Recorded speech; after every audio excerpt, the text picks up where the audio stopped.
আসসালামু আলাইকুম everyone, welcome back to my channel মেঘার রান্নাঘর। আজকে আমি ঝাল পোলাও করে দেখাবো। এর জন্য আমি হাফ কেজি পরিমাণে পোলা চাল ধুয়ে ছেঁকে নিয়েছি এবং কেটে রাখা পেঁয়াজ ও কাঁচামরিচ দিয়ে দিয়েছি।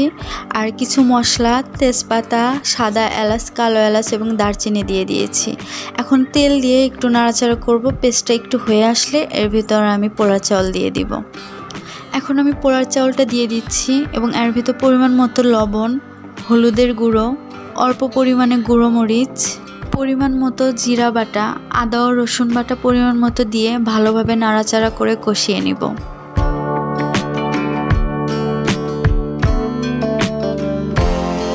পোলাও ভালোভাবে কষানো হয়ে গেছে। এখন আমি পরিমাণ মতো পানি দিয়ে দিব। এক্ষেত্রে বলে রাখি, সাদা পোলাওর ক্ষেত্রে যেভাবে পরিমাণ মতো পানি দেওয়া হয়, ঠিক ঝাল পোলাওর ক্ষেত্রে সেভাবে পানি দিয়ে দিবেন। তো এখন আমি পানি দিয়ে একটু নাড়াচাড়া করে রাইস কুকারের ঢাকনাটা লাগিয়ে দিব।